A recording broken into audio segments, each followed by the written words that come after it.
Hi everyone, my name is Vanessa and I am the Indigenous representative at the Douglas Student Union.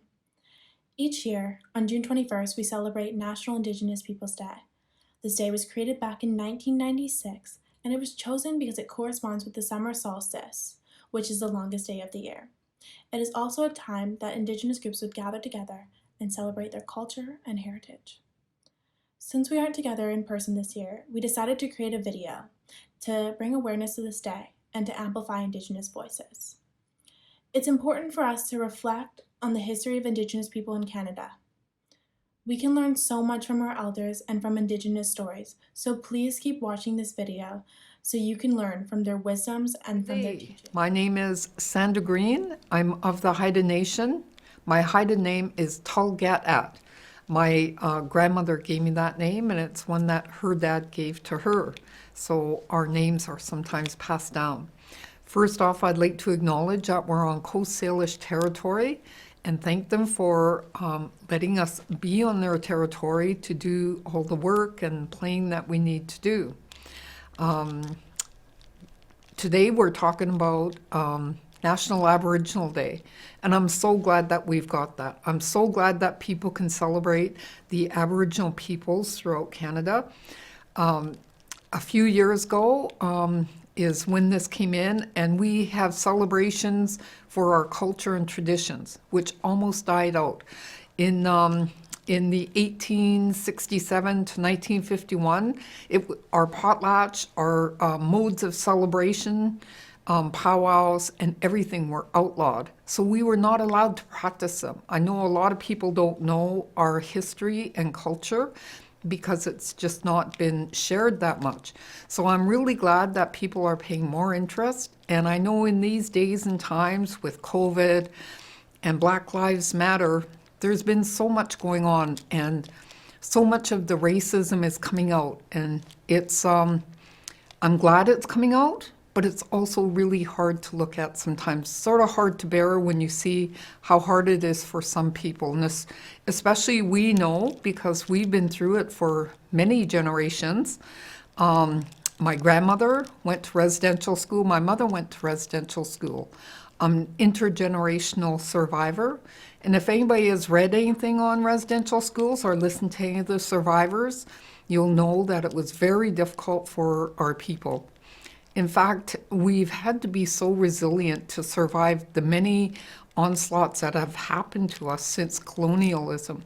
We have, first of all, being put onto territories of reserves, and then we've had the smallpox, which wiped out, in my nation, almost 90% of our people. So if you had a family of 30, there would be 3 people left, or 6 people left out of all those people. It would be devastating. It would be so hard for anybody to imagine. So many of the children that survived, were brought up by by their parents, by their relatives that were not their parents, because maybe their parents passed away. So uncles, aunties, grandparents, whoever could take you in. So our history is not a really pretty one. Our culture is beautiful. And fortunately, all the nations across the country are willing to share our culture and traditions. And when you go in, you see how beautiful it is, and that has helped us to survive because it nourishes our soul. Our spirits are kept alive through being with each other, through our culture, through our traditions, through our storytelling. Our storytellers are amazing, and they teach us lessons in a soft and gentle way, which, they've done studies on it, and you learn better if you laugh. So our storytellers are always telling jokes that sometimes you think they're out of place, but when you laugh, you relax, and then you learn better. So they were the greatest teachers, which is really good. I think that National Aboriginal Day this year is going to be quite different than it always has been.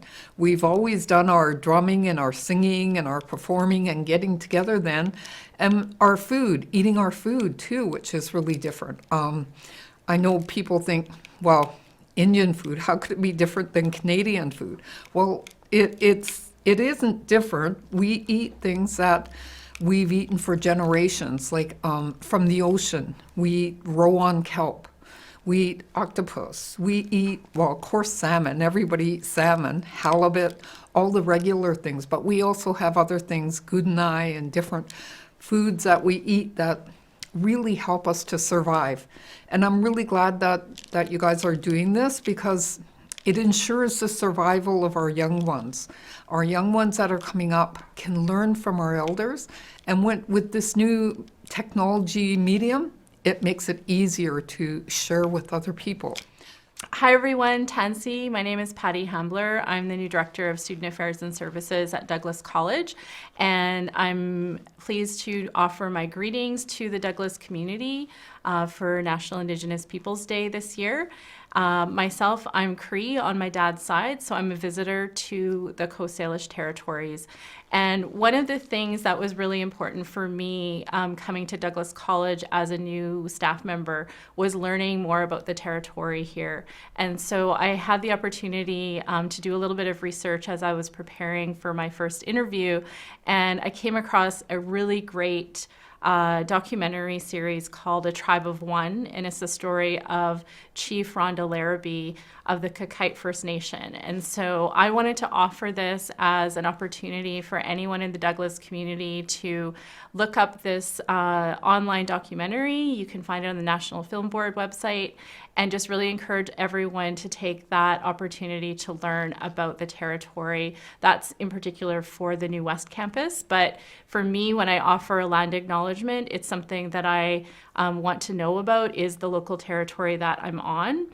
And so that was something that I did, and I would invite everyone in the Douglas community to learn more about the territories that Douglas College is located on, and especially at this time when we're celebrating Indigenous cultures across Canada and recognizing the diversity of Indigenous peoples in Canada and in BC, which is one of the most diverse places for Indigenous peoples in Canada. I really want to encourage all of you to do that, and I look forward to meeting folks in person someday when we're able to do that again. Thanks. Hello, my name is Alyssa Kelter. I am Métis and Cree. I am 20 years old, and today I'm here to share my story about what is it like to be a former Indigenous youth in care and my story. So, I have had lots of experience dealing with racism as an Indigenous person in Canada. I will start by sharing some struggles I have faced, followed by a story. A few struggles I have had to face many times in the past are the common or typical stereotypes that I think all Indigenous people face, and they are all falsely improvised and manipulated for Indigenous people. Some of these struggles dealing with racism as an Indigenous person in Canada have made me strong, resilient, and to be a warrior by ignoring the derogatory names and stereotypes. Next, I have a story I'd like to share about dealing with racism in Canada. It would have to be a time where I was out with family at dinner, paying for our meal. I was out with my family, significant other, and my dear son and I. As we were leaving the restaurant table, I could hear a young group of teenage boys calling me a dirty Indian. As we made it to the front of the door where the hostess was, I expressed my feelings and concerns that I felt my family had experienced. Fast forwarding 30 minutes later that night, I spoke with management of the restaurant. Management asked the group of teenage males to leave after getting obnoxiously rude to my family and the staff later after consulting them and confronting the group with what had happened.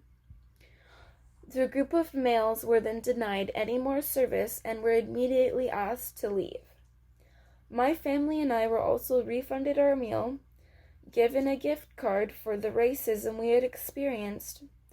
And honestly, to this day, my family and I still have not been back to that restaurant due to the impact that those teenage males had negatively left upon my family and I.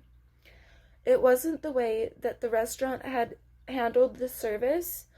They were great in how they dealt with the racism. I am not going to say what restaurant it was, but it was the impact that negatively was left upon my family and I. The reason why me and my family personally do not want to go back to that restaurant. We do not want to have any memory or any bad feelings brought up due to the racism that we had experienced. So, next, I will talk about what I think is important for people to understand about Indigenous people and culture. I think it is very important for people to understand the history of Indigenous people in Canada. I come across people almost every day who are unaware of how Canada was treated and how Canada treated Indigenous people. The history of the residential school throughout Canada. And I feel this is a big step to help put an end to the racism and the stereotypes that us Indigenous people face. It is to share our story, our history, so people can understand our experiences. It is absolutely awful what our ancestors had faced in residential schools and the history of how Canada brutalized Indigenous people. And I think everybody should know. I am very thrilled that the history of Canada's residential schools will finally be taught in elementary and high school classrooms this fall. Lastly, I'll end this video with where I am at today. Today, I consider myself to be at a stage in life that is very positive, content, and fulfilling. I am 20 years old. I am a mother to a very amazing 3-year-old boy, and I am currently in my last semester of my first year in college. I am taking my Bachelor of Arts in Aboriginal Child and Youth Care, and I am very grateful to be on the tuition waiver program at Douglas College. Honestly, without this possibility, this great possibility, I probably would not have had the chance to ever go to a post-secondary institution. I consider myself to be very resilient and strong and an Indigenous warrior, as I say, as I do not give up until I fulfill and succeed for what is needed in life for my family and I. I hope to be an inspiration to Indigenous youth and youth in care. Someone once said to me, "You can have the most absolute crappy upbringing, but can turn into the most wonderful person. The rest is up to you." And I think that is a statement that all youth in care should know. Thank you very much for listening to my story as a former Indigenous youth in care. Thank you. Have a great day. Yeah, we're getting pretty close to National Indigenous Day. And I have sort of little mixed feelings about the whole thing because I used to hear people talk about in the fall time about Indian summer. Only 2 weeks, it used to all belong to us. So I think every day should be, but at the same time, we're social beings and we need to restore that connection, that web of life, of where we get in contact with each other again. In Haida, it's all these things, we're all related and we need each other to survive. And so this gives us an opportunity to do more than some people, while they've got to do certain practices and they forget their people. They start thinking that it's all about activities and prayer and all those. But prayer is in how you behave. When people give a prayer like this religion and say all my relations, in Haida it's di taulung. Di taulung means all my relatives, which is called together a little bit different. So that includes all the beings of the earth and the earth, di taulung. And so this is an opportunity too to step away from the technology and see what we can do with our own wits, our own intellect, the gifts that were given to us, and to learn to talk to each other and to have a sense of humor. In Haida, Nislang, healing begins the first time you laugh at yourself. That's when your life begins. Better. And so to me, that's the thing we've got to learn. Again, is that what residential school took away was that whole fun of being childlike, of having an imagination, of playing with words and sounds. We always used to do it. And our humor doesn't have any barbs in it. It's never to put somebody down, because my stature is determined by how tall I am, not how small I make somebody else look. So anyway, to me, that's what National Aboriginal Day is, a day to be who we are and to be who we were. If we don't know where we're going, any trail will get you there. But you have to look back once in a while to see where you've come from, so you always know where you are. In Haida, or in English, you'd call it a cultural imperative. It's sort of, instead of having protocols and stuff, we have this Satjugat Lana Yagudang. That means you're drawing a straight line to the highest values of the population. And that was our guide on how to behave. It's not laws, it's not yes or no, but there's certain imperatives in there that you had to do that would fulfill your role. And one was to travel, to meet other people, listen to their languages, listen to their songs, listen to their stories, get a feel for the timbre of their voices, see their ceremonies and take part in it. Then you come home and you tell us about it. Because the more we know about other people, the less we have to fight about. And so... Hello everyone, and thank you for taking the time to watch this video and listening to Indigenous Voices. My name is Jed, and I am one of your lovely New Westminster campus reps on the Douglas Student Union.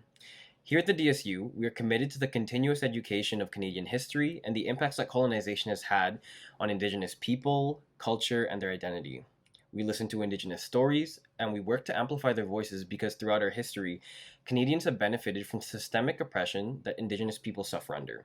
It is all of our responsibility to continue the work of dismantling these colonial systems, and a good way to start is to listen to the Union of BC Indian Chiefs on the recommendation of action towards reconciliation.